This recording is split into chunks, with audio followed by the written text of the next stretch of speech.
Welcome back. Today we're going to make my award-winning melts in your mouth buttermilk biscuits. The first thing we need to do is we need to add 2 cups of all-purpose flour to a stand mixing bowl.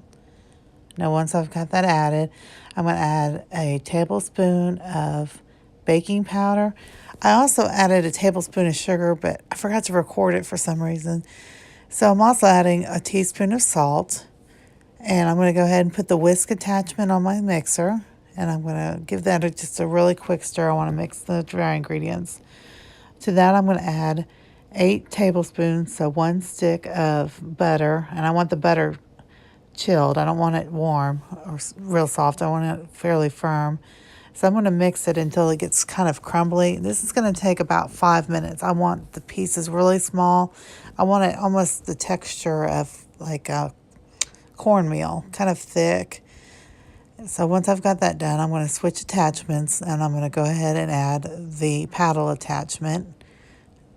So once I've got the paddle attachment, I'm going to add to that 1 cup of buttermilk. Now I'm going to start out with a half a cup and then I'll add another half cup to it as it's getting mixed. You don't want it too wet.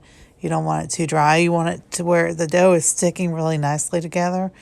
You don't want to overmix the dough either, because then you'll have really tough biscuits and that's not very good eats. So we definitely want to watch that. So you see it's kind of sticky and it sticks together nicely. That's where you want it.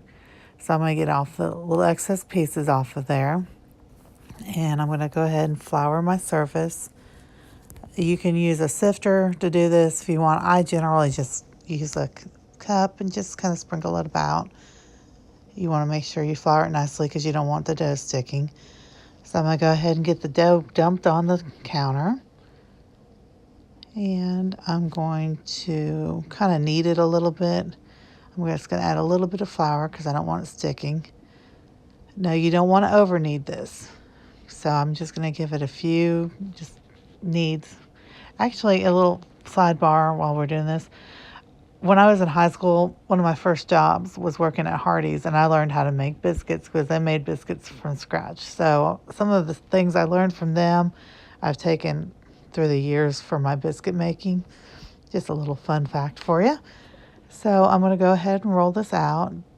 This is a rolling pin that my neighbor gave me as a gift. It's a vintage rolling pin. It's very old, and it's one of my favorite rolling pins. I actually have a few, but I like to use this one the most.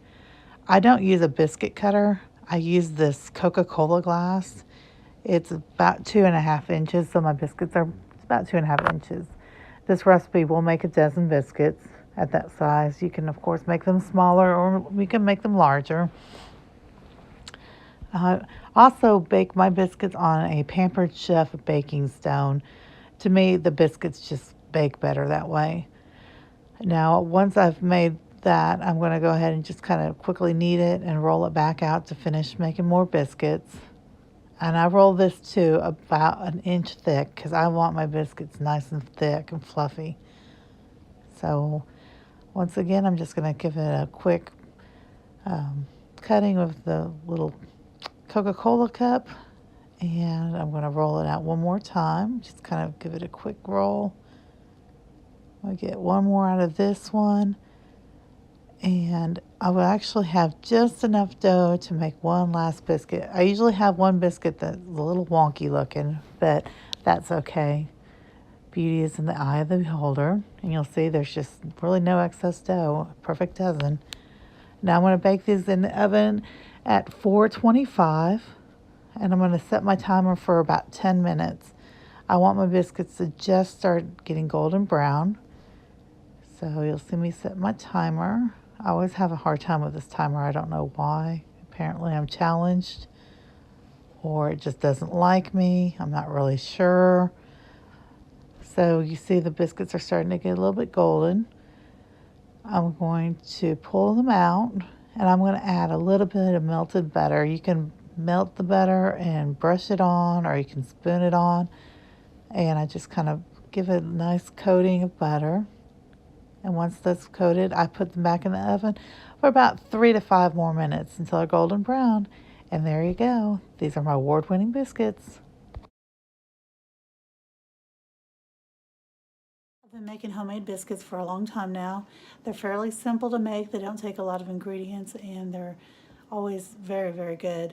Well, unless you burn them, and I've been known to burn them. But also, I have entered them in a soul food contest last year in 2017. I took second place. There's my little trophy. I was asked if I would like to enter again, so I'm entering the biscuits again, and I think I'm also enter my honey cornbread, which is really good. And I will probably have a video for that in the next month or so. So be sure to stay tuned for that. I hope you guys have a great day, and I appreciate you watching. I hope you enjoyed this video today. If you did, please leave it a thumbs up. Feel free to subscribe to my channel and share with your friends.